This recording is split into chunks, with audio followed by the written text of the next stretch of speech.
British troops under Sir Robert Clive occupy Arcot, India, the 31st of August 1751.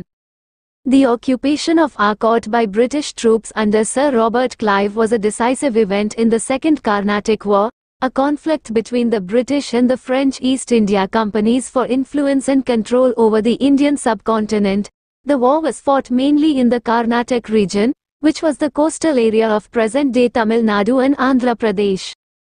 The war began in 1749, when the Mughal emperor died and two rival claimants emerged for the throne of the Carnatic, Muhammad Ali Khan Wallajah, who was supported by the British, and Chanda Sahib, who was supported by the French.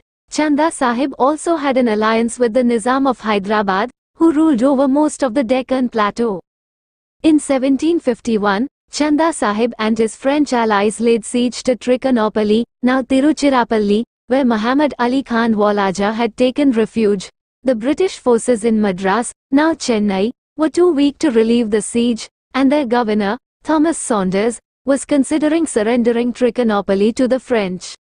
However, Robert Clive, a young and ambitious officer of the British East India Company, proposed a daring plan to divert the enemy's attention from Trichinopoly by attacking Arcot, the capital of Chanda Sahib. Saunders agreed to Clive's plan and gave him command of a small force of 200 British soldiers and 300 Indian sepoys, native troops.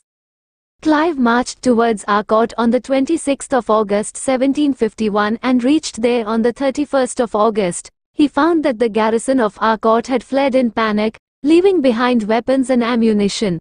Clive occupied the fort in Arcot without any resistance and prepared to defend it against the enemy's counterattack.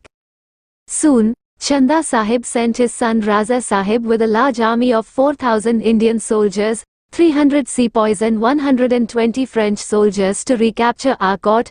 Raza Sahib arrived on the 23rd of September and began a siege that lasted for 50 days. He repeatedly assaulted the fort with heavy artillery and elephants, but Clive and his men repelled every attack with courage and skill. Clive also made several sorties to harass and weaken the enemy's positions. Clive's defense of Arcot inspired many local chieftains and rulers to join his side, including the Marathas, who sent a contingent of cavalry to assist him.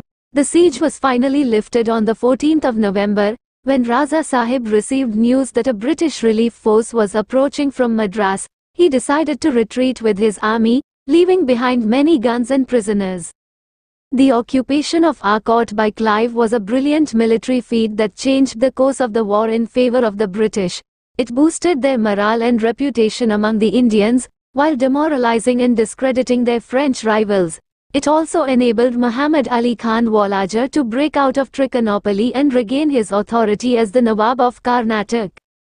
The occupation of Arcot by Clive is considered as one of the first steps towards the establishment of British rule in India. It demonstrated Clive's leadership and strategic abilities, which earned him fame and fortune. He later became known as Clive of India, for his role in expanding and consolidating British power in India.